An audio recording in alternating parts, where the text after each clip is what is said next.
Hi, everyone. Thanks so much for joining us today.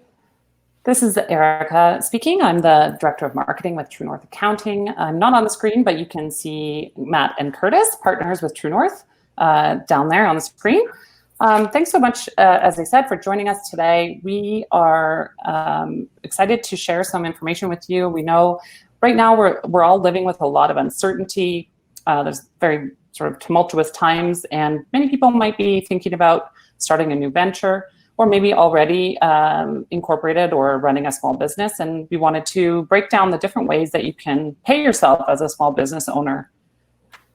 Our plan today is to spend the first half of the time we have together breaking down all the different ways that you can pay yourself and the pros and cons of each. And the second half, we will be focused on answering your questions. So with that in mind, we'll ask you to please use the Ask a Question function at the bottom of your screen and sort of towards the middle to submit a question that you'd like Matt or Curtis to answer. Feel free to do that throughout the beginning portion. You can upvote others' questions if you're also interested in hearing the answer to the questions that are there. And we will be focusing on the most popular questions during the live Q&A in the second half.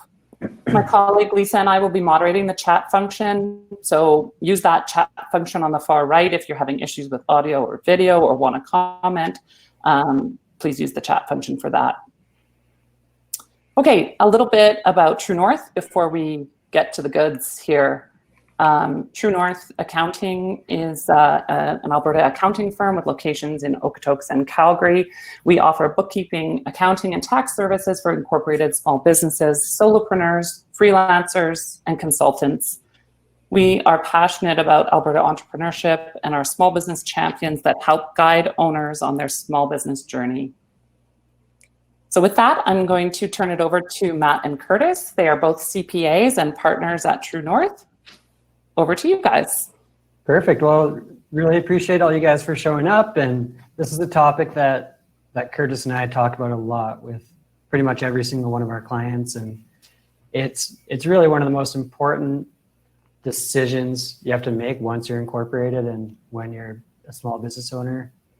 Just learning how to pay yourself and what's advantageous and making sure you set yourself up for future success and retirement and give yourself a bit of a safety net. So that's the theme as a business owner. How should you pay yourself? So really, when you have a corporation, the assets and cash that your corporation owns do not belong to you. That's the main reason to incorporate, is to have that separate structure. Like the corporation is like a new person. What it owns does not belong to you. So you can't just go use the cash that your business accumulates.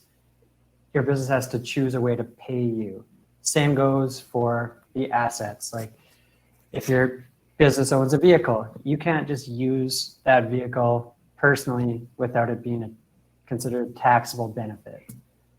So really we won't get too much into like personal versus business expenses, but that's something that like knowing the difference between what is a business expense and what's a personal expense is something that every business owner should have a bit of a grasp on. And I guess a quick rule of thumb on that is if you're spending money to earn money, it's probably a business expense. There's a few like areas that have been abused in the past, so much so that they actually wrote them into law, like golf green fees. It's not a tax deduction, like boat or yacht fees as well, same thing. They've just been abused. Yeah, you might take somebody golfing and make a business deal or to build that relationship, but it's just said in the law that you can't write those off. So other than that, like basically if you're spending money to earn money, it's a business expense. So, and one of the other main reasons to incorporate is the idea that there's tax deferral. You can pay yourself, you can choose how much to pay yourself. And you want to leave as much in the corporate bank account as you can, because the government takes most of their tax when the corporation pays the shareholders. So that's either dividends or wages usually. So knowing how much to take, how much compensation to take as a business owner, when to take it, and who takes it. Those all go into it, and that's one of the biggest tax planning decisions any business owner makes in a year. So just a note on sole proprietors, if you're not incorporated, you really don't have that flexibility. You are your corporation, your bank account, or sorry, you are your business. Your bank account is really your bank, like your business's bank account is really your bank account. So there's no, like you're going to be taxed on everything your business makes anyways. You don't have the option to leave money in the business bank account and not pay tax on it right now. So as soon as if you're a sole proprietor and you're making more than you need to live on in a year, that's a pretty good signal that you might want to consider incorporating. Always the number one reason to incorporate is legal liability, just getting that separate legal entity to run your business through. That kind of protects your personal assets, your RRSPs, just everything else you own personally. You want to separate the business risk from your personal life. So sole proprietors, you can't pay dividends. You're just automatically taxed really as an employee. Like you have to pay CPP. You can opt into EI, but yeah, you're really an employee of your own business is what it comes down to. So we'll spend the majority of this webinar or the rest of it just on corporations, and I'll go through who specifically this is for. We're located in the Calgary area, so this is really focused on Alberta small businesses, really owner-managed, incorporated small businesses. They're in service-based industries a lot. We focus our advice on contractors, consultants, marketing freelancers, IT consultants, software developers, professionals, tradespeople, and realtors. Really anybody that's like working for themselves. Maybe it's them and their spouse that are each shareholders of a corporation. You're making under 500 grand, so you qualify for the small business deduction. And yeah, so there's that decision to make, dividends, wages. You don't really have a lot of employees, so it's really focused on the owner's wages. We won't get too complex. Yeah, we won't talk about family trusts or if you have multiple holdco, opco, or unrelated businesses but similar shareholders. We won't get into anything like that. We won't talk about partnerships or not-for-profits. So we'll keep it fairly targeted on these like owner-managed, service-based business corporations in Alberta. Okay, I'll let Curtis take it from here on dividends. Yeah, so one of the two ways to pay yourself from the corporation earns the funds, and one of the ways you've got cash left over throughout the year at the end of the year in the company's accounts. One of the ways to pay yourself is by dividends. So that's just you as a shareholder or an owner of the business just extracting cash, just taking it's classified as a dividend. There's a couple key differences between dividends versus wages. So a wage it's an expense. If you pay someone else the salary, it's an expense to the company. Dividends are not an expense, so they're not a tax deduction. They're just a distribution of profits, and that means if it's not an expense and it's a distribution of profit, then it's likely that your company is going to have taxable income. Corporations, they're going to pay tax usually in almost all scenarios where you're paying a dividend, you're going to have net income, and 11% is the corporate tax rate right now in Alberta. And so the corporation is going to pay a portion of the tax at the small business rate. They're going to pay the corporate tax. You're personally going to pay some tax on the dividend. Now, dividends are taxed at a lesser amount than wages. Depending on the tax bracket, like you have to look at all your other forms of income, so on, to see what rate your dividends are going to get taxed at. But they are taxed at a lesser rate than wages overall to make up the difference that the corporation is paying a portion of that tax. Corporation issues you a T5 slip at the end of the year, and that shows the total dividends you received, and that's what you plunk onto your personal tax return.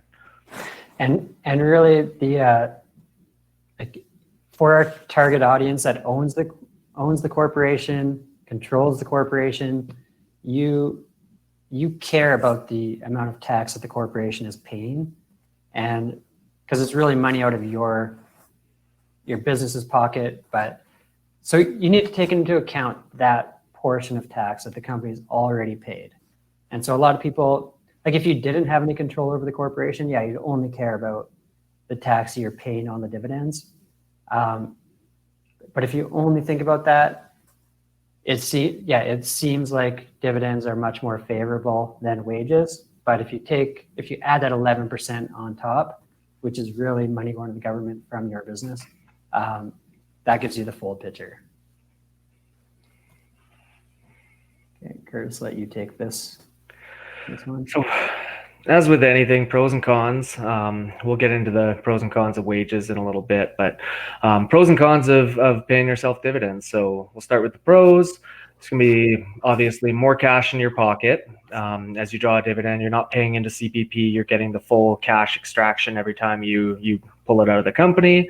It's simple reporting. So it can be it can get complicated, but sometimes it's as easy as just adding up what you've drawn out of the company over the course of the year, and that's the figures that get reported on the T5 slip when T slips are due at the end of February every year. There's benefits. It can be really good for different corporate structures. Depending, we're not going to get, like Matt said, we're not going to get too heavy into how dividends can flow between related corporations, but there are some different ways for movement of dividends between related corporations to happen tax-free. And another pro, you're going to be in control of the cash longer. So you're not having a portion withheld for CPP and income tax incentive to the government. You're getting the full amount, the full gross amount of the cash in your control for a longer period of time. Cons, you're going to have to save a portion. Everything you draw out, nobody's withholding any tax on it for you. You're going to owe some amount of tax at the end of the year personally and in the company. So you have to be very just strict with yourself to set it aside and have a good idea of what you're going to owe. There's likely going to be installments that you're going to have to factor in if anybody's had to pay installments before. If you owe a certain amount of tax in the company personally, over $3,000, CRA starts forcing you to pay installments. Otherwise, they hit you with some interest charges. So usually with dividends, you're going to have tax owing in the company and personal. You're gonna likely be heading towards the installment route. And then you need to plan, save, invest for your retirement, for unemployment. You have to put more focus on setting that aside yourself because nobody's doing it for you. And then dividends, another factor to consider here. Dividends aren't earned income. I saw one question on this already, and we'll get into it a little more later on, but dividends aren't earned income. And so the tax rules deem certain forms of income as earned income. And since dividends aren't earned income, they don't get certain benefits from the government, CPP, RRSP contribution room. And as we've seen initially, some of the COVID-19 relief has been heavily based on wages as opposed to dividends. So they've been changing some of those, but it's taking quite a while to flow through. Mm-hmm. Now, wages. So on the flip side, going for it. Wages. Okay.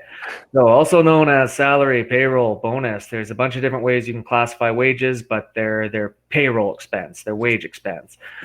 This is you getting paid as an employee of your own business, just like almost like any other employee would be getting paid if they were getting paid a wage. So you get payroll, and you get on payroll. You start the process. There's a few. We'll dive into how it works a little more at the tail end. And you're only going to receive your net wage. So with a dividend, you're getting the full gross amount up front. With payroll, when you're paying yourself payroll, you're withholding your own income tax and CPP. And so you're getting less net wages up front, and your business is paying the tax, is withholding that, and then sending that into the government. There's monthly remittances. There's a few different quarterly remittances are possible, but usually by default, monthly payroll remittances. So wages, they are a tax deduction to the business. So they're an expense. They're right off to the business, which likely means the business is going to pay little to no income tax, with wages usually being one of the larger expenses.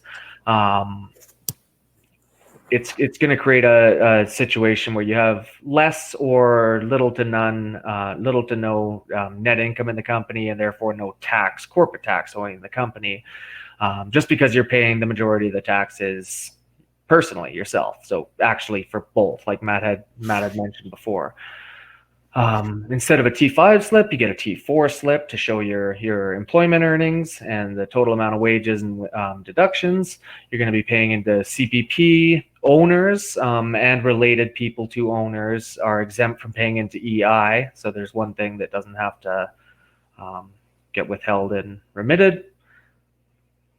Pros and cons of wages. So pros, you're sort of investing towards retirement. You're paying into CPP, which you can collect later on, and you're increasing your RSP room. And then you can obviously, with RSP room, you can contribute RSPs and start saving more heavily for retirement.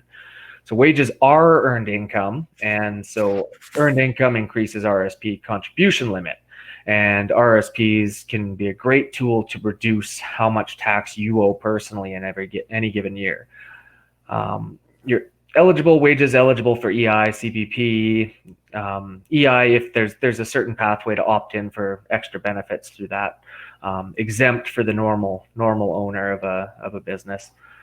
And it provides a safety net, right? If something happens, there's a way to get something something back that dividends just don't provide for. So it gets get your business to pay your taxes, so you owe nothing when tax time comes. Just like if you own your own business and you recall back when you had your first job or second job or what have you, you get your T4, you file your taxes, you probably owe nothing or get a small refund. So you can set it up the same way from your own corporation. Cons, there's monthly payroll remittances to make, and that's an extra task. It's an extra thing to do. There's penalties for missing those and not doing them correctly. You can make the process quite easy, but it is an extra step to take to build into the routine. There's less money in your pocket today because CPP and often a portion of the income tax you're withholding and sending into the government month to month. You still need to invest for retirement. CPP alone is one thing, one small part of retirement, hopefully, but you need to consider other routes. And then there's more paperwork. It's a little more complex. There's payroll calculations. There can be payroll audits. There's different deadlines to understand. So there's a little more work involved, but again, you can make it, you can really streamline the way payroll's done. There's lots of calculators, there's lots of programs that can help you do it. You can automate big portions of it. Yeah, and I guess I'll just jump in and like CPP, it's a big portion. Like it's almost up to $6,000 a year if you're making over 58,000. But it's not really a tax. It's a contribution to your pension plan. So you do get that money back. It's invested on your behalf. So yeah, it might cost you a little bit more now, but that CPP chunk of the tax is pretty significant, or can be pretty significant for the average middle class small business owner. But yeah, it's not considered a tax. It's an investment. So we'll go to the, and I guess I'll continue talking about that. So Canada Pension Plan. Like I just said, this is what makes wages more expensive. If you take out CPP and compare how much tax you're paying, dividends with the company portion and the personally paid portion, it's often like most of the time you're paying more tax than you would if in the same income level, if you paid wages, because you don't, like the business isn't paying tax on your wages because it's a full business expense. So yeah, you often pay less actual tax when you do wages. CPP, yeah, it is a pension. You can elect to collect it early, like as soon as you're 61, you can elect to start collecting it. But at the same time, if you're still working, you'd be paying into it. When you hit 65, you can elect out of paying into it and then just collect it. And you have to start collecting it by 70. But yeah, the maximum CPP that people are collecting right now, if they paid into it their whole career, is just over $1,000 a month. It's like 13 and a bit a year, 13,000 and change a year. So that it helps. I wouldn't rely strictly on that, but it's not nothing. And Trudeau has a plan to increase that over the next 7 years, I believe. So, but that's only one component of CPP. So if you're paying wages, or if you're taking wages and you're paying into CPP, there is some disability coverage that you get, which yeah, it's just another piece of the safety net, as well as the survivor's pension. So a couple, one of them's paid into CPP their whole life, and then they die, their spouse can collect that CPP even before they turn 61, as well as the children of that deceased. They can, deceased or disabled, the children can collect CPP. It's under 18 for sure, and then up to age 25 if they're a full-time student. And then there's the death benefit as well. You get $2,500, or your spouse or your estate would get $2,500 when you die. So this all just goes into, just protecting yourself, taking care of your family. Whereas when you do dividends, you're on your own. You got to be, in both cases, you should be buying life insurance. You should be contributing to your retirement, whether that's TFSAs, RRSPs, real estate, unregistered investment accounts, whatever it is you choose to invest in. In both cases, that should definitely be a part of your monthly budget, and you should be thinking about that. But yeah, if you do wages and you're paying into that, it's just so you're just covered. You have that foundational piece covered without even having to think about it. Then there's income splitting in Canada. So when you have a corporation, say it's two spouses, like a couple, and they're both shareholders, the rules around this are called the TOSI laws, which came out in 2017, and that means tax on split income, basically, and it's the dividend sprinkling rules. So really now, if both spouses are shareholders, they both have to be involved in the business if they want to take either a dividend or a wage. These rules really just changed dividends to be more in line with wages. So if you're not going to be involved in the business at all, then you should really consider how much dividend you're taking. It really has to be a reasonable rate of return based on the risk you're taking. So you have to have,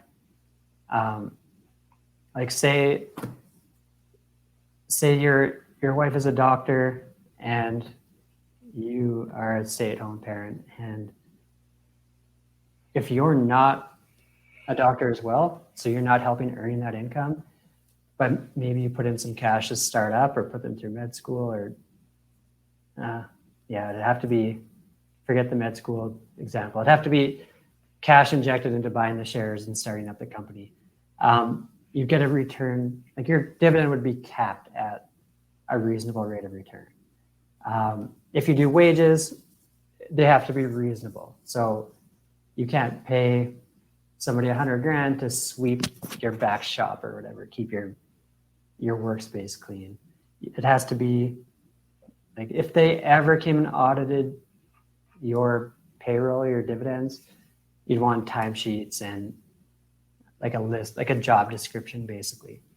Yeah, there's ways to try to make it as reasonable and go to like income splitting. These TOSI laws and the new rules they change, they get really, really complex really quickly.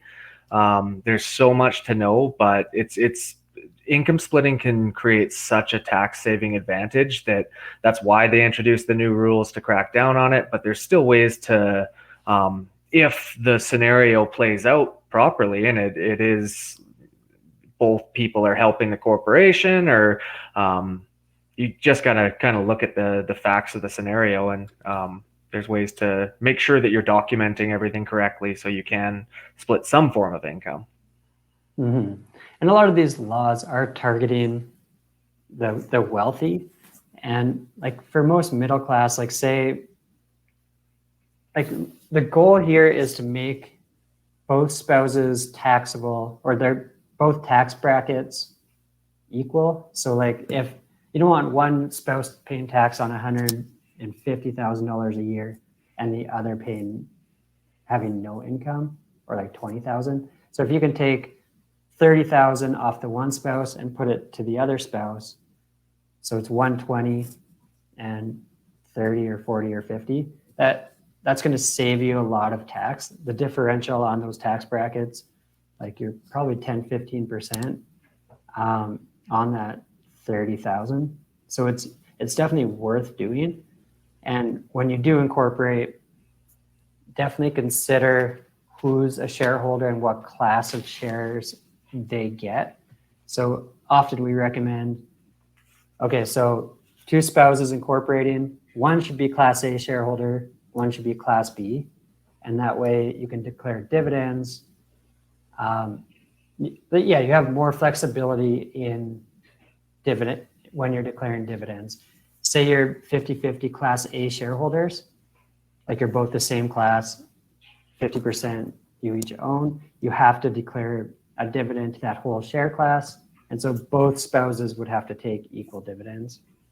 So if there's a $100,000 dividend, each spouse would have to take 50,000.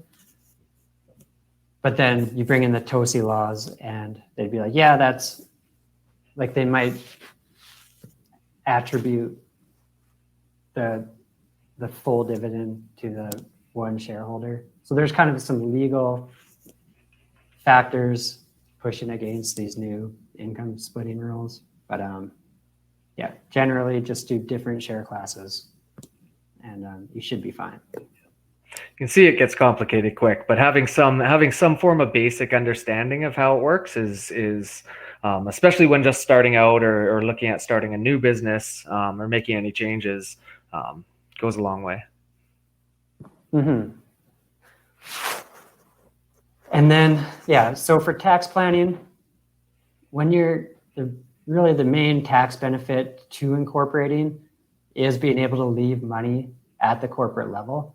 So for most of our clients that are earning $100,000 to $200,000 a year in profit, if your household budget only requires you to take $100,000, you can leave the remainder at the corporate level, and you only pay that 11% tax rate on that money that you leave in, which compared to a sole proprietor, you'd pay tax on the entire 200. So you have that flexibility. You can decide when to take it. Like with the corporation, you can choose any year end throughout the year. So if you chose a July 31st year end, your company can declare a bonus, which would be a wage, can declare a bonus to you on July 31, but then not pay that bonus to you until January 1 of the next year. So the company gets the write-off July 31st, 2020, pays you your bonus Jan 1, 2021. You don't have to pay tax on that money until your tax payment deadline, which is April 30th of 2022.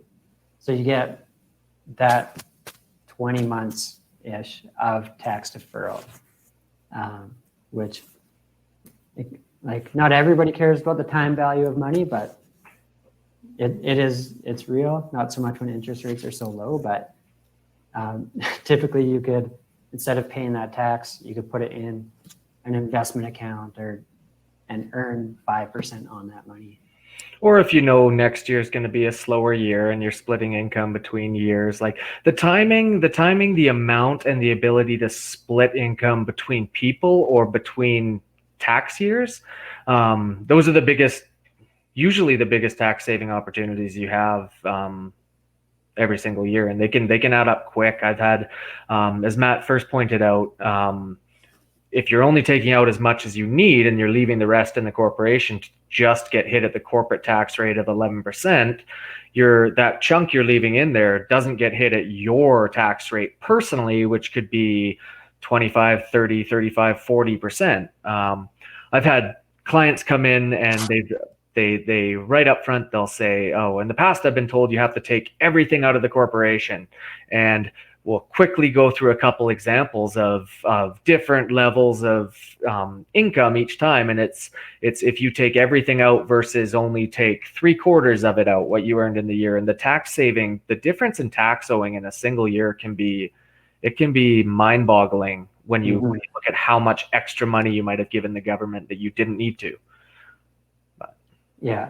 So that right there, that like managing your tax brackets from one year to the next, and yeah, planning out 2, 3, 5 years down the road, that's tax planning in this scenario, like just not taking a bunch of income personally all in 1 year. That's what you're trying to avoid. And there is certain scenarios where you can pay your kids, but the income sprinkling rules have really limited that. So you just need to have your children be like, pay them a wage, have them do something in the business to pay them. Okay, so this is just an infographic we put together. The bottom is wages. It just hits the main points. It might be too small to see, but then this is also available on our dividends blog on our website.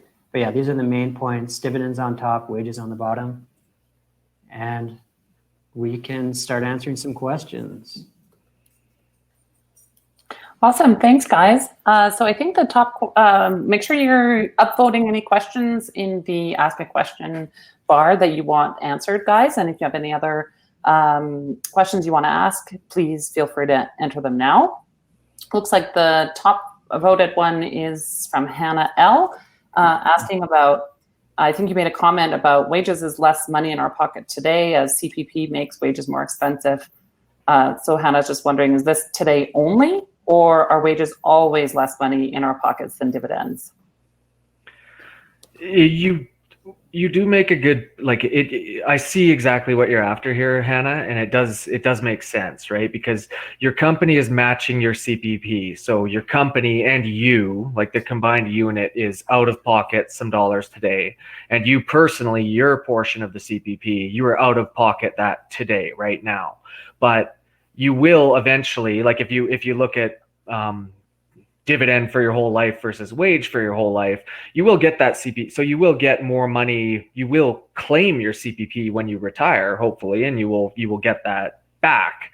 Not dollar, like you can run scenario over scenario, and they're never perfect because you never know how long you're going to live or how much you're contributing, and you don't have the crystal ball, but you are getting something back in the future, whereas dividends, yes, you're getting it all right now, more money today, but you're not, if you only paid dividends you never earned any other form of income but dividends, you don't have any CPP waiting for you at retirement. So it's really like, if you think you can make a much better return on that extra money in your pocket by investing it, then yeah, you're going to do a much better job, or you and your financial advisor are going to do a better job investing your money than CPP is probably going to do. But yeah, over the long term, it's a matter of actually investing that extra money that's in your pocket. We just see too many people that take dividends their entire careers, and they turn 50 and they start panicking like, oh, I haven't been doing RRSPs, I haven't been investing for retirement. And then it's and then they panic and they need to really ramp up their savings. So if it's in the long term, it's really, did you put that extra cash that dividends gave you to use? Does that answer your question? Yeah, makes sense. There's a few different ways you can look at it. Yeah, if you're taking that difference you're getting now and actually investing it, or you could whip up a few scenarios, get some Excel sheets going, and really kind of try and calculate where you're winning or losing, or what's best for you. But the today should be in quotations like that. Yeah. Okay, the next question. If you've drawn money from your corporation over the year, paying the remittances, is there a mechanism to walk back these payments at fiscal year if it proves financially wiser to take some of those draws as dividends? If you've made remittances every month, like say you do $4,000 a month, so you have, that's a lot, $3,000 a month. So you have 36 grand in there, and say that was based on $100,000 salary. You can reduce your gross. Like when you're the owner manager of the corporation, you have this flexibility. So you could declare yourself a an $80,000 gross wage with 36,000 in remittances, and you'll just get a giant refund, and then declare the extra 20 as a dividend. You can do that, but you can't, once you've made those payroll remittances, there's no getting those back. Unless you file the T4 slip and get it back as a refund personally. Yeah, there's a little bit of wiggle room, I'd say, from what we know about how CRA audits and selects things to take a closer look at. Trying to walk back the payments and make changes way too late, they're likely to come looking at something like that. There's a few other ways to accomplish something similar, and we could, if you wanted to reach out, we could schedule a separate time to chat, because it's probably going to be a lot more specific to your guys' scenario. But we could kind of look at what the pros and cons are, what you're trying to accomplish, what your needs are. But what we see mostly is that people just take money throughout the year, and then the year end is done or coming close to being done. It's time to do the T-slips. And at that point, we can look at, okay, so you took out maybe call it 70 grand during the year in draws.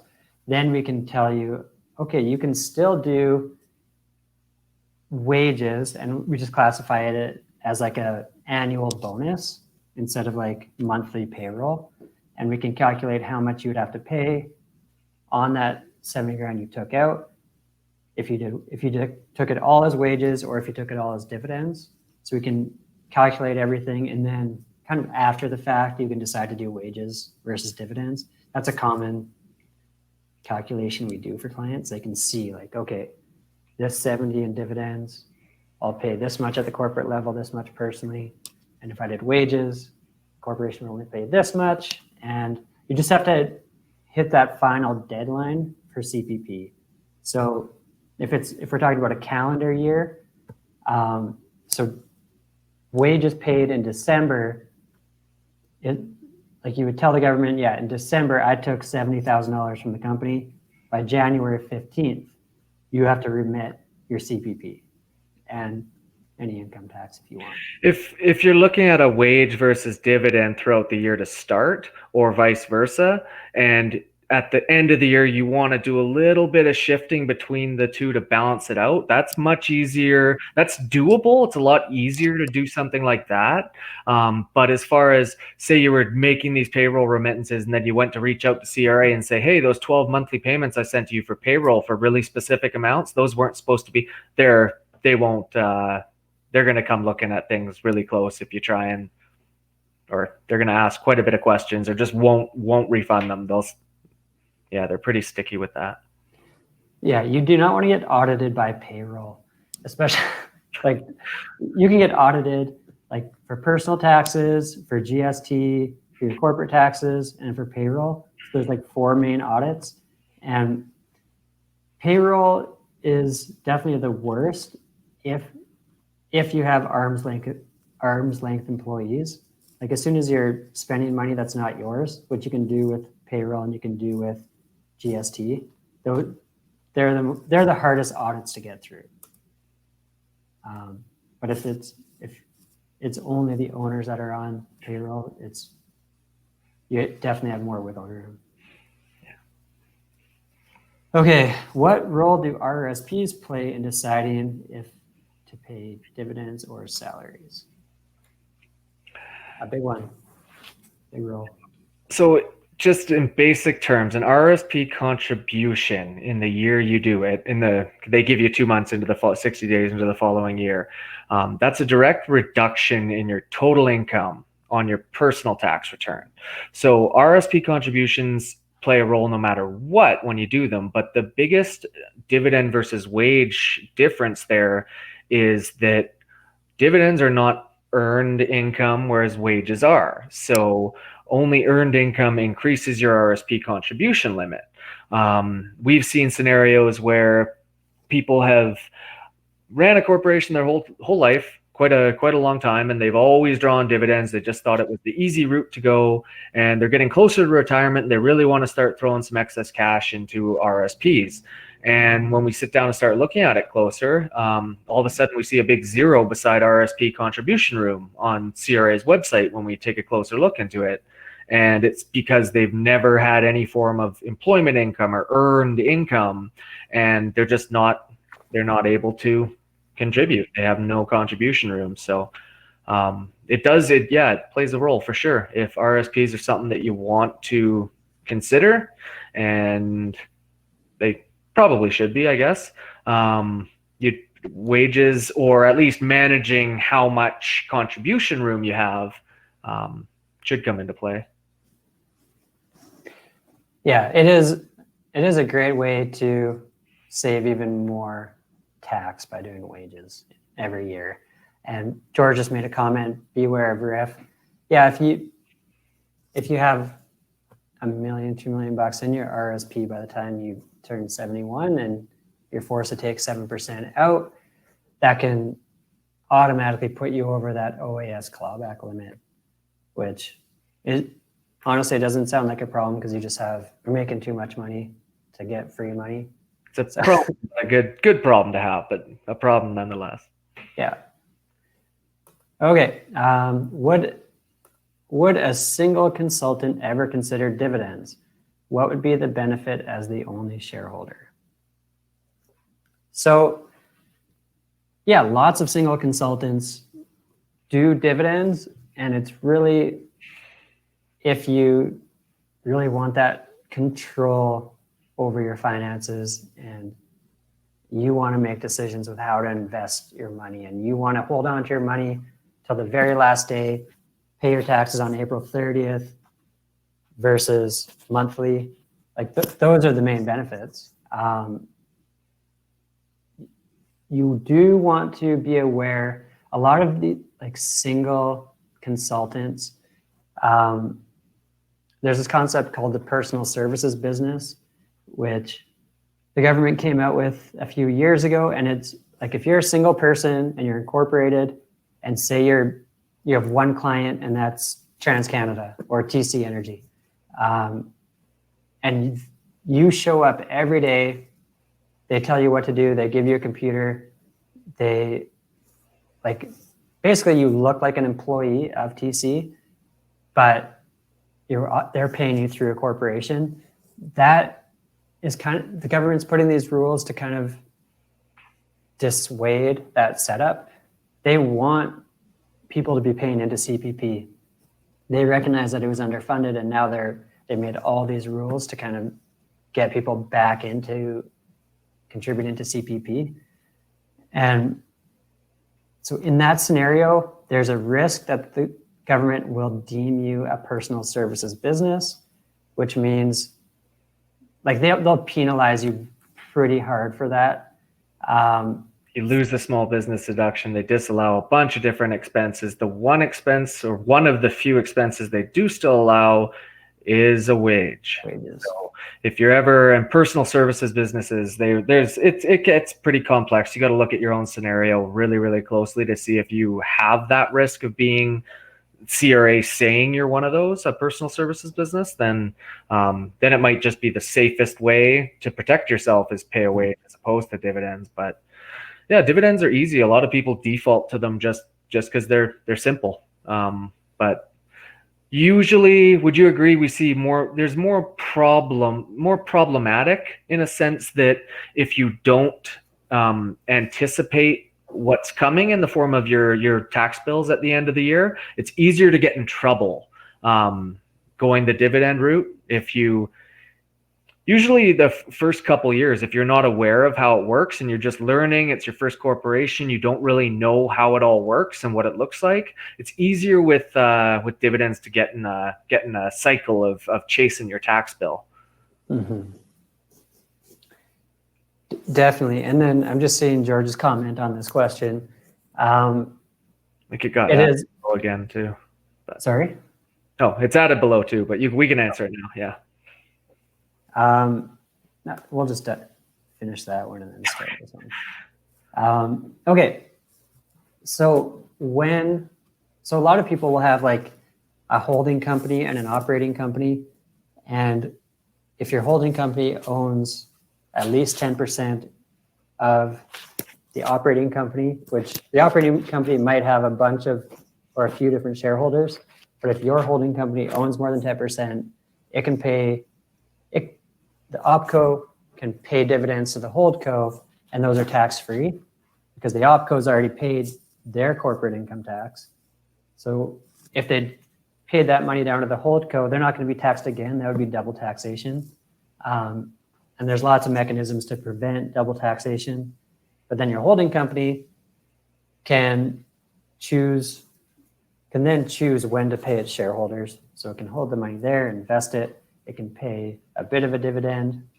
So yeah, I guess that's that rule.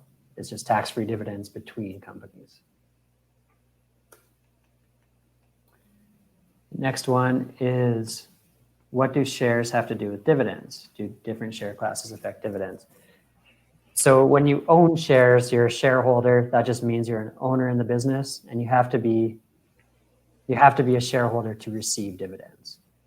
Dividends can only be declared to an asset class or a share class.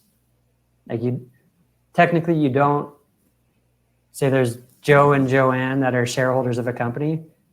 Technically, the company is not declaring dividends to Joe and Joanne. They're declaring dividends to Class A shareholder and Class B shareholders.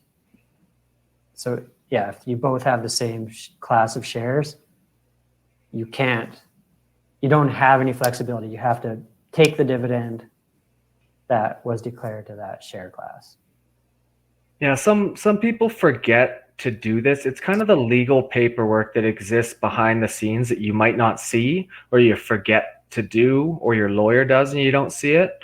But you should, when a dividend's declared, there's a like a director's resolution that should be done to just declare and sign off on to say that X number of dollars was issued on the Class A shares.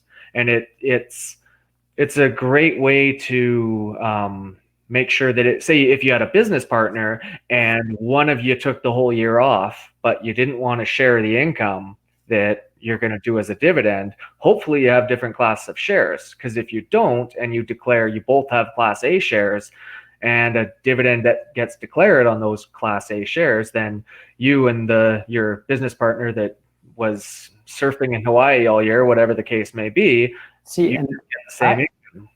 I would argue that if it's an arm's length bit, like friends, not spouses, I would say you definitely want to have the same share class.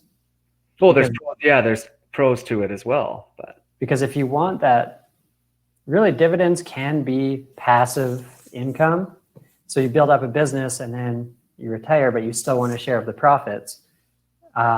If you're in a different share class than the managing partner that's still working every day, so, and like, especially if you're a minority shareholder, the management can declare dividends only to their share class and you get nothing, and it can lead to, I guess, minority shareholder oppression and all these different things.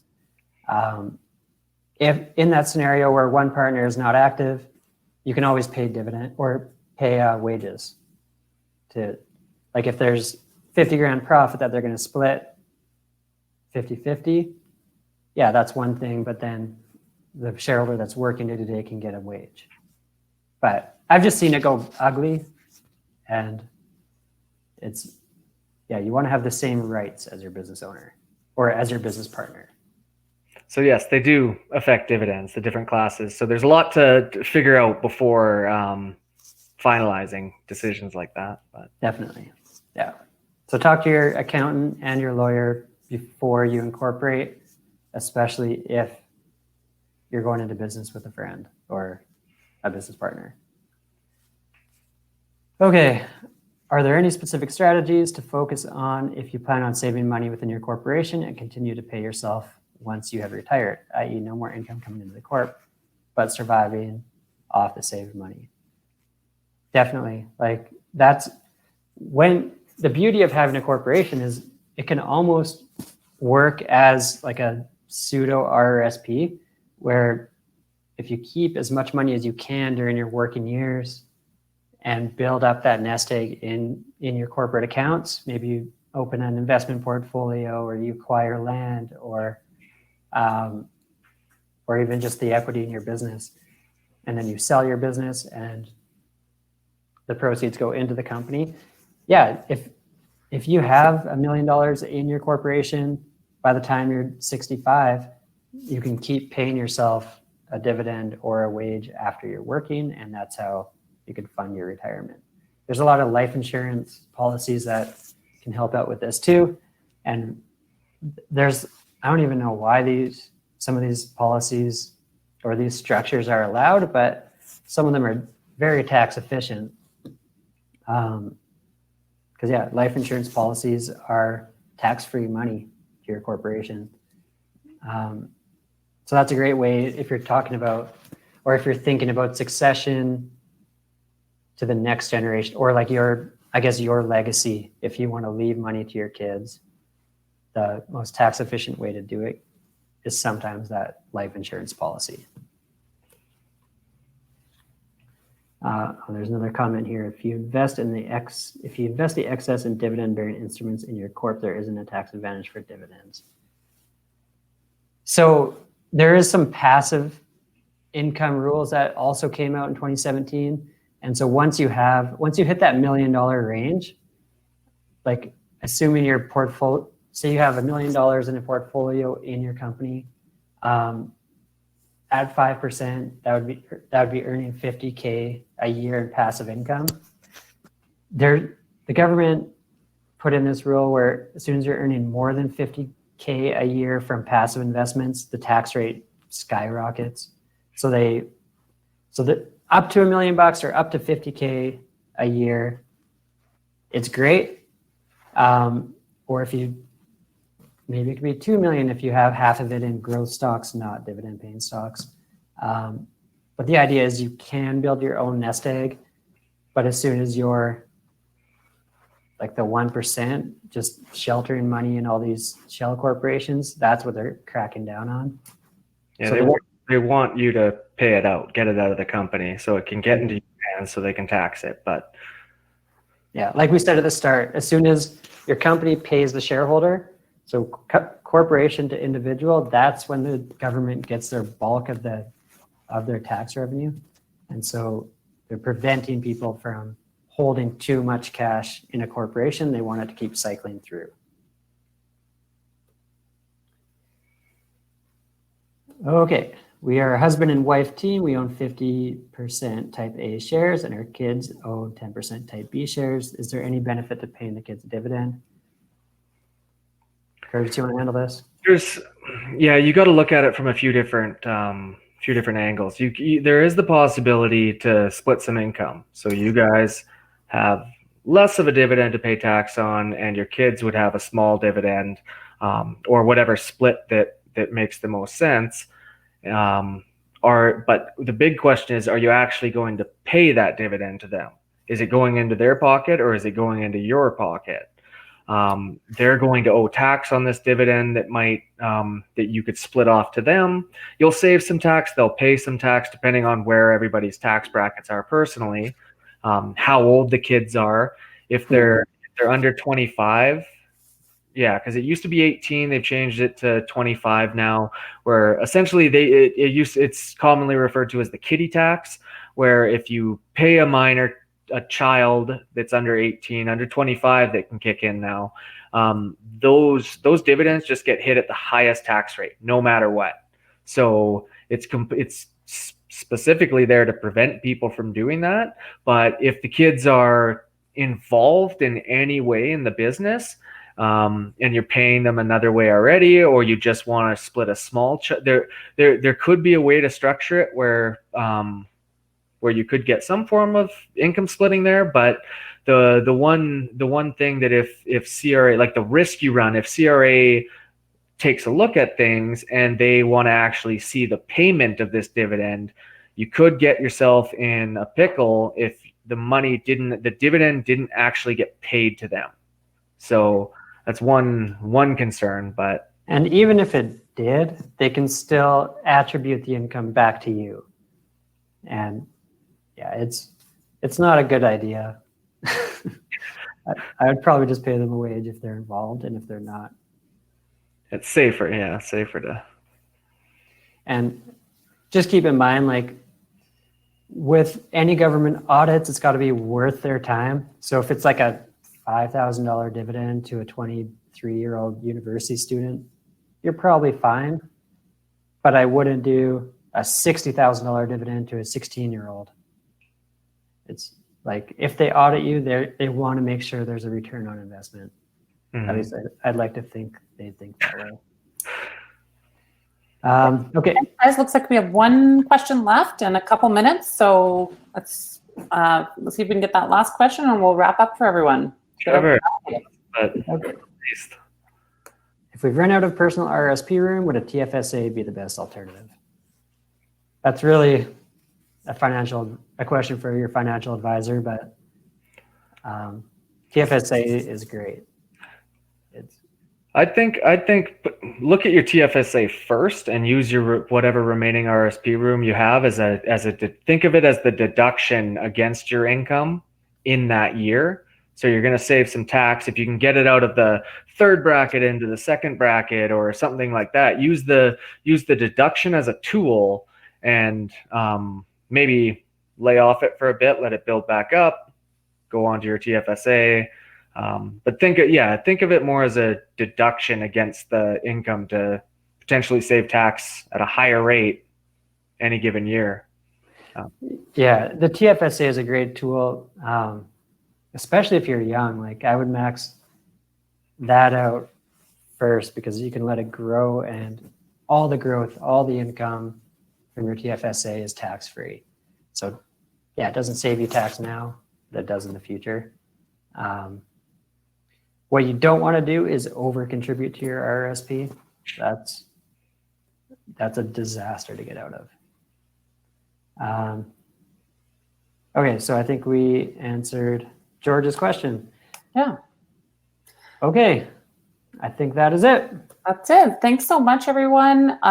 If you haven't already, just vote on our polls. This is information we use to decide future webinar topics. So feel free to vote if you haven't already. And thanks so much for joining us today. If you're so inclined, we have another event coming up this week on Thursday at 4 p.m. That one will be a much lighter topic. We're talking to Mel McKay from Camp Hoo-Ha about building community and how that helps build small business and brand. It should be a lot of fun. So please join us on Instagram Live at 4 p.m. on Thursday. And otherwise, thanks again for all your participation, and we'll see you again soon. Yeah, really appreciate everybody showing up and all the great questions. Yeah. We'll see you next time. Thank you. Okay, adios.